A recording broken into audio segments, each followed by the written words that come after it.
بإحسان إلى يوم الدين أما بعد فأعوذ بالله من الشيطان الرجيم بسم الله الرحمن الرحيم اذهبا إلى فرعون إنه طغى فقولا له قولا لينا لعله يتذكر أو يخشى وقال سبحانه وتعالى فبما رحمة من الله لنت لهم إلى آخر الآية صدق الله مولانا العلي العظيم إن الله وملائكته يصلون على النبي يا أيها الذين آمنوا صلوا عليه وسلموا تسليما اللهم صل على سيدنا مولانا محمد معدن الجود والكرم وآله وصحبه وابنه الكريم الغوث العظم الجلالي وحزبه وبارك وسلم اللهم لا سهل إلا ما جعلته سهلا وأنت يا حي يا قيوم تجعل الحزن إذا شئت سهلا اللهم يا كريم أكرمنا بنور الفهم وأخرجنا من ظلمات الوهم ولا حول ولا قوة إلا بالله العلي العظيم. To continue with the 196th covenant, inshallah, we will mention what Imam Sha'rani rahimahullah mentions thereafter. So if you remember, it was in relation to being polite in our speech, speaking gently and kindly to people. And we mentioned a few narrations and anecdotes of Sayyidina Shaykh Ahmad bin Kabir al-Rifa'i radiyallahu ta'ala anhu wa ardah. So then he says, فَعُلِمَ أَنَّ مَنْ لَمْ يَسْلُكَ عَلَى يَدِ شَيْخٍ كَمَا ذَكَرْنَا فَمِنْ لَازِمِهِ غَالِبًا الْكَلَامُ الْجَافِي لِلنَّاسِ لَا سِيَّمَا أَصْحَابُ الْمَوَازِينِ عَلَى ظَاهِرِ الشَّرْعِ. So therefore it is known that anyone who does not tread the path of suluk at the hands of a shaykh who makes him see the beauty in every single thing in existence, so what will happen? The result of this will most definitely be, in the majority of cases, al-kalamul jafi linnas, being harsh in one's speech with people. لا سيما أصحاب الموازين على ظاهر الشرع, especially those who judge according to the apparent yardstick of Sharia. Yani, there are some people who have a bit of knowledge, who judge people mawazin according to the zahir of the Sharia, the apparent hukm of the Sharia. And what they will do, he explains here, فَإِنَّهُمْ يَزْدَرُونَ وَيَحْتَقِرُونَ كُلَّ مَنْ خَالَفَ مَا فَهِمُوهُ وَيُغْلِظُونَ عَلَيْهِ الْكَلَامِ. They will disdain and despise and scorn and belittle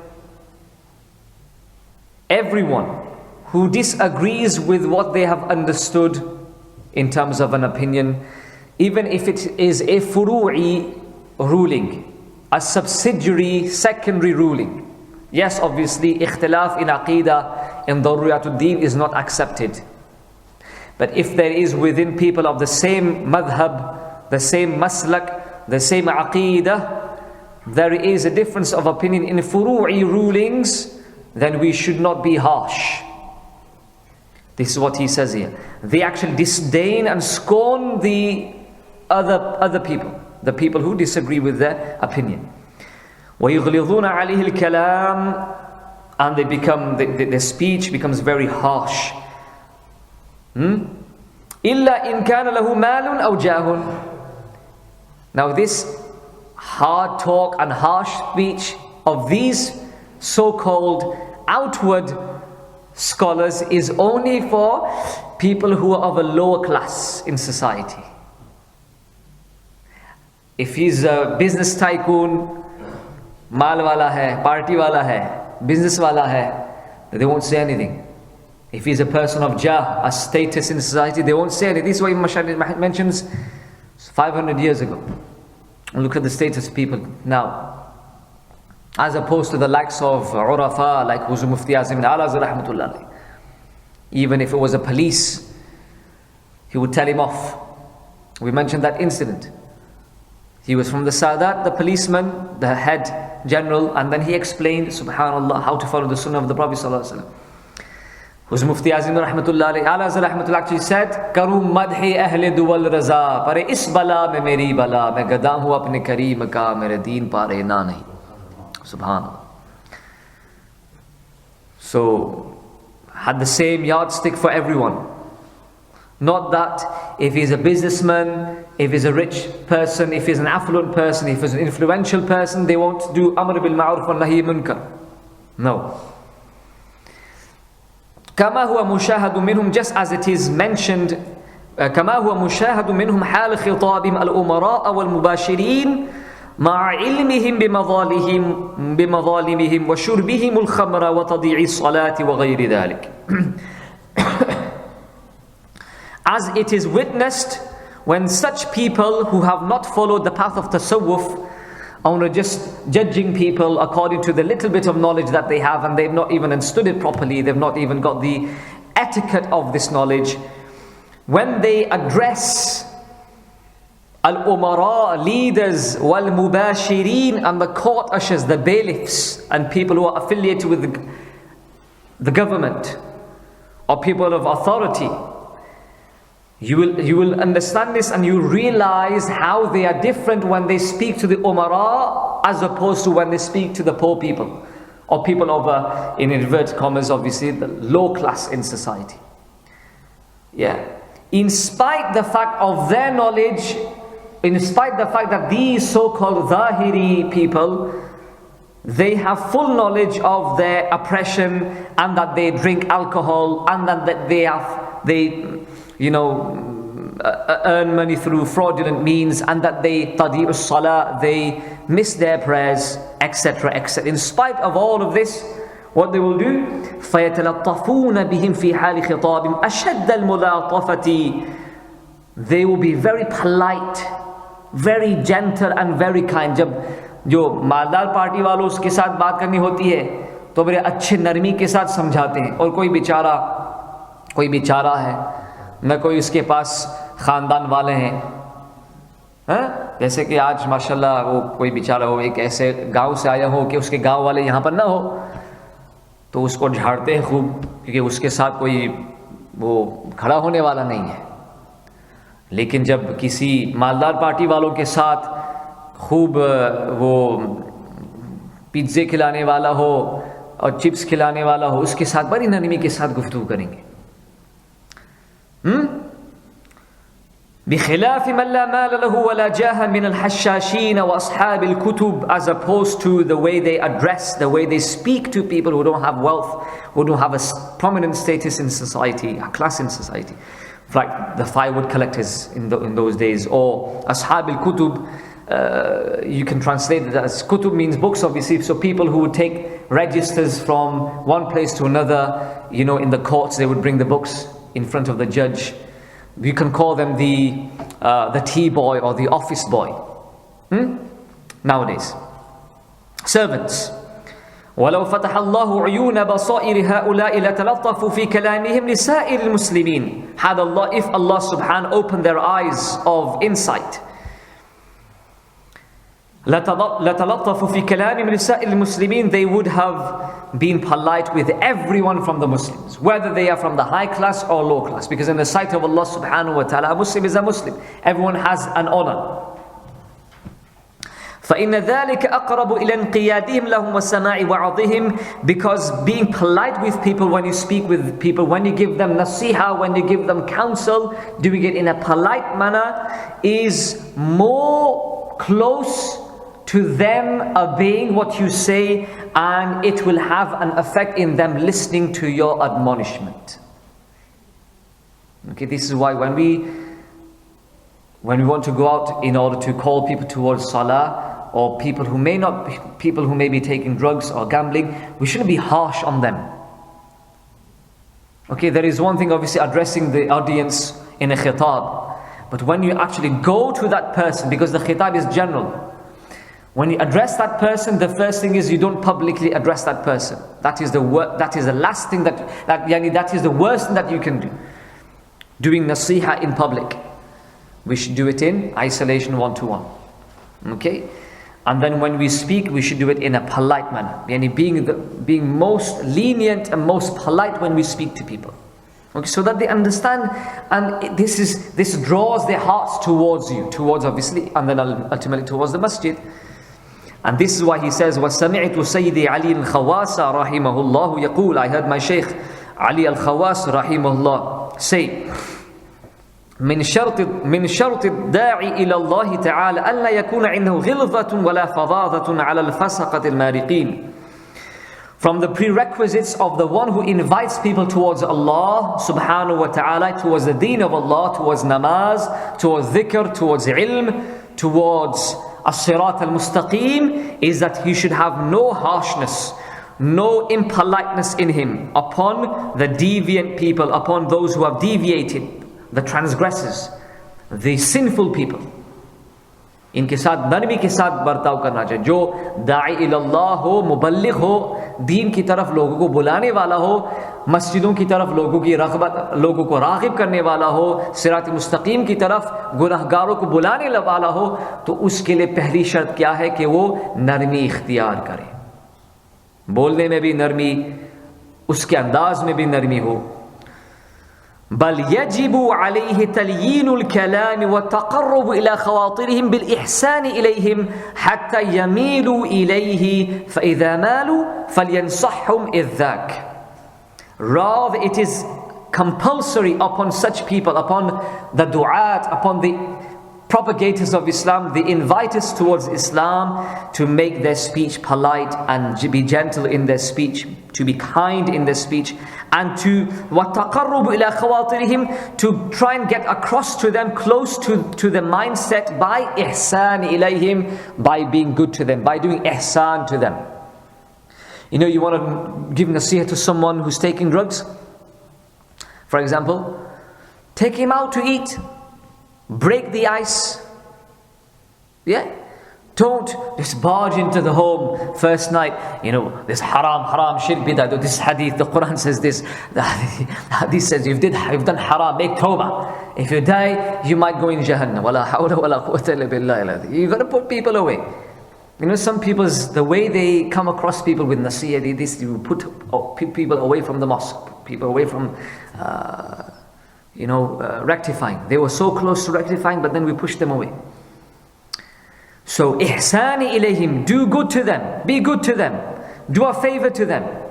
Hatta yamilu ilay, until they are attracted towards you, and then at that moment when they are inclined towards you, then do nasiha, idhak. Then at that moment do nasiha, obviously in the best manner. He mentions an incident, subhanallah. وَقَدْ بَلَغَنَا أَنَّ سَيَّدَنَا دَاوُودَ عَلَيْهِ الصَّلَاةُ وَالسَّلَامُ كَانَ يُغْلِظُ الْقَوْلَ عَلَى عُصَاةِ بَنِي إِسْرَائِيلِ. Every prophet of Allah subhanahu wa ta'ala is the greatest muballigh of the deen, greatest propagator of the deen, and they propagated the deen without any ajr. As all of the prophets mentioned, قُلْ لَا أَسْأَلُكُمْ عَلَيْهِ أَجْرًا إِلَّا الْمَوَدَّةَ فِي الْقُرْبِ. As the Prophet said, La as'alukum alayhi ajran. Said Nuh alayhi salam said this to his people. I do not want any wage in exchange of what you, I do not want any monetary reciprocation. Do not reciprocate me, exchange me with gifts or with money. I want to see you in Jannah. This is my wish and my yearning. Sallallahu, this is alayhi salat wa taslim. So, obviously when they would deliver the message and the people would return, the message would fall on deaf ears, especially amongst the sinful. He got angry, said Dawud alayhi salam one day, and he was very harsh in the way he spoke to these sinful of the Banu Israel. Until أنه ربما يقول, at times he would say, Allahumma la tarham man asak. Ya Allah, jo teri nafarmani kare, us par tu rahm na farma. Oh Allah, don't show mercy upon those people who disobey you. This was the jalal of the Prophet ﷺ, because they are doing something for their benefit, yet in return he gets ignorance, yet in return he gets people throwing stones at them, yet in return he gets people disobeying the message of Allah subhanahu. So he, to the extent that he made dua. So what happened? Now I'm going to mention this, but I'm also going to mention a very important doctrine that we should all have. فلما وقع في الخطيئة, not في المعصية, في الخطيئة التي ذكرها الله تعالى, صار يقول اللهم اغفر للخطائين حتى تغفر لداود معهم. When Allah subhanahu wa ta'ala made him fall in a lapse, made him make a slip, it is not a sin. Because remember, every single har Allah Ta'ala ka har Nabi ma'soom hai. They are infallible. It is impossible for them to commit a sin. And this is the aqidah that we should have even in the Quran. When we read Allah subhanahu wa ta'ala mentioning about the lapses or the, in inverted commas, the slips, or inverted commas, the mistakes that may have been committed by the Prophets alayhimu salatu wa taslim, we must understand that they were made to make these mistakes because of the hikmah which Allah knows. Because they are the most elite from the entire creation of Allah subhanahu wa ta'ala. And by their primordial state, their fitrah, they are ma'soom. They are completely immune from all minor and major sins alayhimu salatu wa taslim. And we are not allowed to make mention of those lapses or mistakes except with adab, except when we are just reading the Quran. Apart from that, we are not allowed to mention those things in order, na'udhu billah, to belittle the rank of the Prophets, because this will obviously be manifest kufr and blasphemy. Okay, when Allah subhanahu wa ta'ala after an event that may have happened, addresses the Prophet ﷺ with a manner which he does, we are not allowed to mention that. For example, Allah subhanahu wa ta'ala says to Sayyidina Adam alayhi salam, Sayyidatun Hawa radiyallahu ta'ala anha, that both of you have disobeyed, both of you then go out of Jannah, go to this world. Okay, as hikayah in the Quran, we are allowed to mention that. But apart from that, we are not allowed to mention the Prophets except with words of virtue and words of respect. They themselves, for example, at moments, they may address themselves as those, for example, Sayyiduna Yunus alayhi salam said, La ilaha illa anta subhanaka inni kuntu min al-zalimin. Sayyiduna Adam alayhi salam and Sayyidatuna Hawa radiyallahu ta'ala said, Rabbana zalamna anfusana wa illam taghfir lana wa tarhamna lanakunanna min al-khasirin. Literally meaning is khasirin, losers, zalimin, oppressors. But wala hawla wala quwwata illa billah, i'adhan billah, we are never allowed to address them with these words. So Sayyidina Adam alayhi salam had a lapse. What was that lapse? The Quran mentions this in Surah Sad, Surah number 38, from verses 22 to 26. Allah mentions this. I'm going to mention this, and I'm also going to mention what then happened. So Sayyidina Adam alayhi salam, he used to say, Oh Allah subhanahu wa ta'ala, do not forgive those who disobey you. Until the moment when Allah subhanahu wa ta'ala, when it was decreed for him to have that lapse, make that mistake, he then began to say, Oh Allah subhanahu wa ta'ala, forgive khata'in, those who commit mistakes, so that through their forgiveness, you will also forgive this servant of yours, Dawud alayhi salam. This was his humbleness. Allahu Akbar. Allah mentions this in Surah Sad. إِذْ دَخَلُوا وَهَلْ أَتَاكَ نَبَوُ الْخَصْمِ إِذْ تَسَوَّرُوا الْمِحْرَابِ. Has the news of the two contending parties in a case come to you when they jumped the wall, they scaled the wall of the sanctuary in which Sayyidina Dawud alayhi salam was sat, the masjid. Mihrab is also known. Mihrab, one of the meanings of mihrab is a masjid, a place which is secluded for ibad. Mihrab literally means the place of jihad, war. Harb means war, mihrab means the place of war. Why is this called mihrab? And the masjid is called mihrab, all of it inclusive, is because we fight our ego. We do jihad with the shaitan and the nafs. So this is the place. And there's other meanings. So two men, two human beings, दो इंसान, दीवार फांग कर ऊपर छलांग लगा करके नीचे आ गए मस्जिद के अंदर. वहां पर हज़रत दाऊद अलैहिस्सलाम तशरीफ फरमाते. वहां पर वो लोग, वहां पर हज़रत दाऊद अलैहिस्सलाम फैसला फरमाया करते थे. He would sit in the masjid and he would judge among people. So these two people Yani quite astonishingly, they climbed over the wall, and it was a huge wall. The mihrab was huge, and they scaled over the walls, and they jumped over, and they came to Hazrat Dawud alayhi salam. According to some Mufassirun, these were two angels that came in the form of human beings. According to the soundest opinion amongst the Mufassirun, they were actually two contending parties among the human beings. إِذْ دَخَلُوا عَلَى دَاوُودَ فَفَزِعَ مِنْهُمْ. When they entered suddenly upon Dawud alayhi salam, he was afraid of them. Why was he afraid of them? He actually thought, according to one narration, again, I want to mention to you what Imam Al-Razi and Imam Al-Alusi and Imam Al-Qurtubi and Imam Abu Hayyan Al-Andalusi, others Mufassir have mentioned, the Sahih riwayat, because there is Israeli riwayat that are completely fabricated that you are not allowed to mention in tafsir. I'm going to mention that later on. He became alarmed, because this was not the usual way of people coming into the courtyard, in the mihrab, in the masjid. قالوا لا تخف. They both said, لا تخف, do not be afraid. خصمان بغى بعضنا على بعض. We are but two contending parties in a dispute. One of us has wronged the other. فاحكم بيننا بالحق. Judge amongst us with the truth, between us with the truth. وَلَا تُشْطِتْ, and be not unjust. وَهْدِنَا إِلَى سَوَاءِ الصِّرَاطِ, and guide us to the straight path.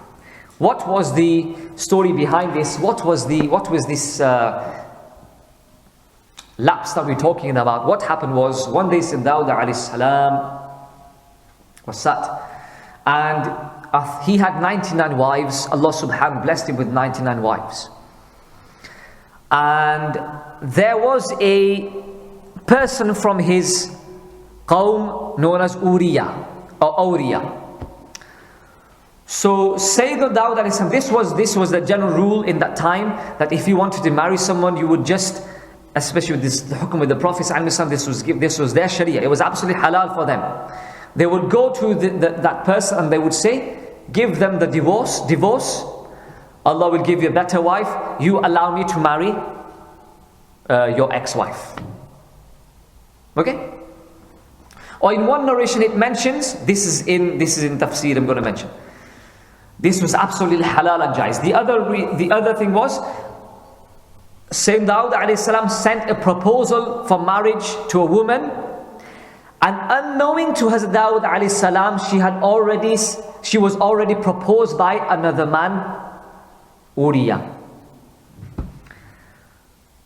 So Allah subhanahu wa ta'ala, because what you need to remember is hasanatul abrari sayyatul muqarrabin.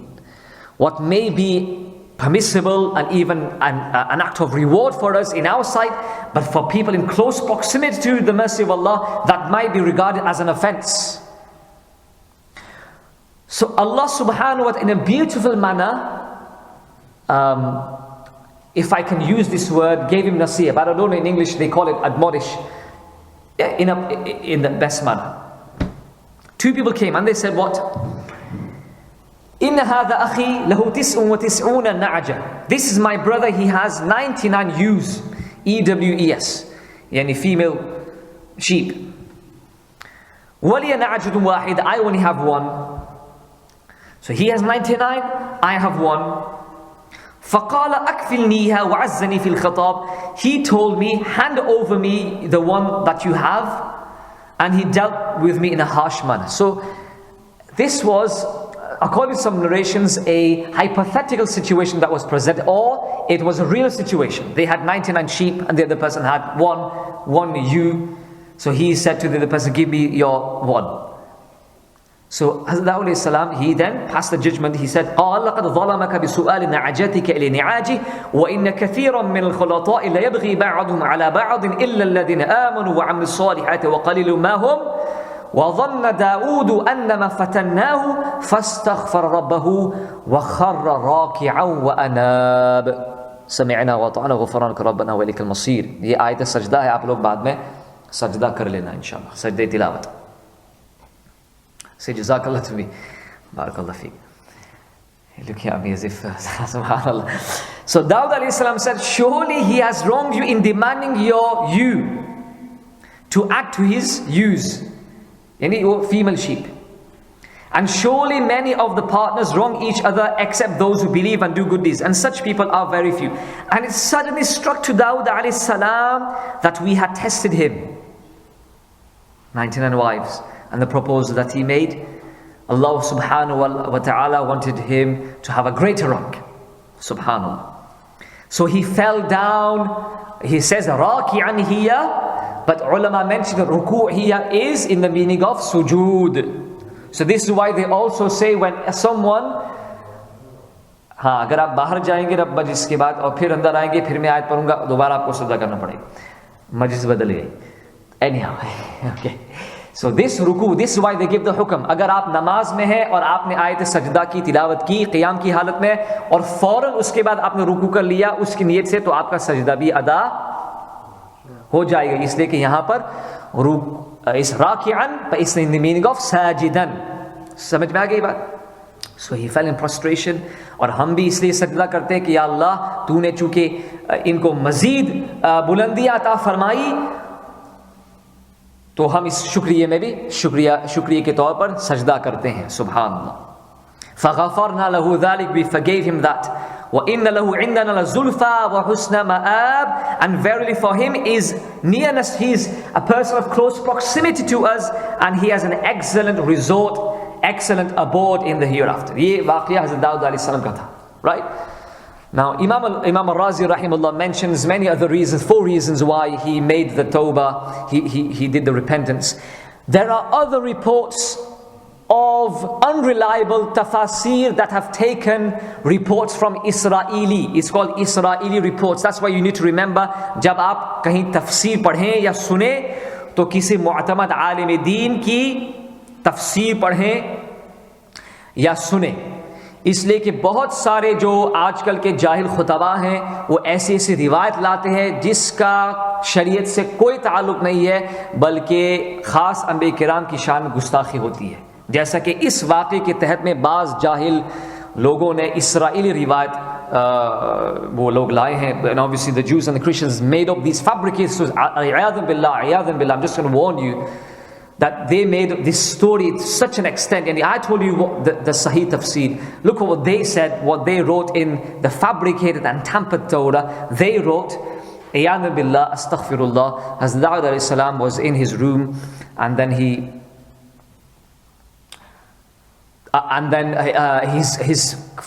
sight fell on a woman who was handsome, and then astaghfirullah, he was infatuated in love, and then by force he made the husband divorce.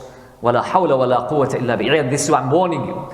We need to use books of tafasir that are sahihur riwayah, and we are not allowed to mention any narration in tafsir or in our speeches or as narrations transmitted, as transmitting these narrations and reports that go against the principles of Islam or usul of Islam. Okay? There are some seerah biographers, like certain contemporary writers of seerah, who then mention an incident about Sayyidina Rasulullah sallallahu alaihi wasallam and his marriage to Sayyidatuna Zainab bin Jahsh in a manner which is derogatory. Okay, so we should be very careful about the books that we read. So this was I'm just going to mention, I'm going to finalize with this inshallah. So when this happened, he then became so gentle. He said, Oh Allah, forgive, eh Allah, tamam gunahgaron ko muaf farma de, hatta ki tu Daud ko bhi muaf farma. हालांकि ये कोई गुनाह की बात तो थी नहीं, ये तो इनकी बुलंदी शान थी और इनकी तवाज़ु इनकी सारी थी कि आपने ये इसके लिए भी दुआ मांगी.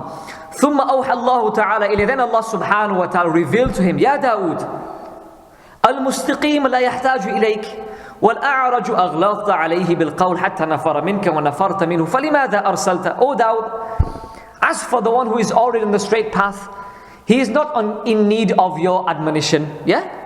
As for the one who is already on the straight path, he is not in need of you admonishing him. As for the one who is a'raj, who is crooked, who has wavered and gone astray from the straight path, أغلظت عليه القول, you were too harsh upon them until that person went away from you and you went away from you, distanced yourself from him. فَلِمَاذَا ursilta. So then what was the purpose of me sending you? Why were you sent? You were sent to guide people. And this is why one of the hikmah that they mention, every single prophet of Allah subhanahu wa ta'ala herd sheep. They were shepherds. Why? Because Imam ibn Hajar Al-Asqalani mentions this, because when you herd a sheep, a flock of sheep, what happens with sheep? You have the weaker ones at the back, you have the stronger ones at the front. They all scattered everywhere. So what is the job of the shepherd? To bring them all together. The weaker ones with the stronger ones. So you have the sinful ones in the ummah and the ones who go ahead, but the character of the Prophet is that he brings all of them together. Like the Prophet sallallahu alaihi wasallam, when on the night of ascension, Allah subhanahu wa ta'ala says, Assalamu alayka ayyuhan nabiyyu wa rahmatullahi wa barakatuh. Peace be upon you, O Prophet of Allah, and may Allah's mercy be upon you. And His blessings, what did the Prophet say? Who did the Prophet include in the reply of Allah, in the salam of Allah? Assalamu alayna wa ala ibadillahi salihin. Peace be upon us and the righteous servants. Yani in us, the Prophet included us, the sinful. Subhanallah. And separately, the Prophet mentioned the righteous. Okay? So, فَتَنَبَّهَ دَاوُدُ لِذَلِكَ. Hazrat Daud alayhi salam was, he realized this. وَصَارَ يَطُوفُ عَلَى بَنِي إِسْرَائِيلِ فِي بِيُوتِهِمْ وَيُكَلِّمُهُم بِالْكَلَامِ اللَّيِّنِ وَيَعِظُهُم بِالْمَوْعِظَةِ الْحَسَنَةِ وَيُجَادِلُهُم بِالَّتِي هِيَ أَحْسَنُ. So after this, he began to go around the houses of the Banu Israel, speaking to them gently and calling them, admonishing them in the best manner, counseling them in the best manner, and yujadiluhum billati ahsan, debating them in that which is the best manner. Subhan, this was the way Sayyidina Daud alayhi salam propagated Islam. Allah Ta'ala हम सबको इसी अंदाज में इस्लाम की इशाअत और तरवीज इशाअत करने की तौफीक अता फरमाए.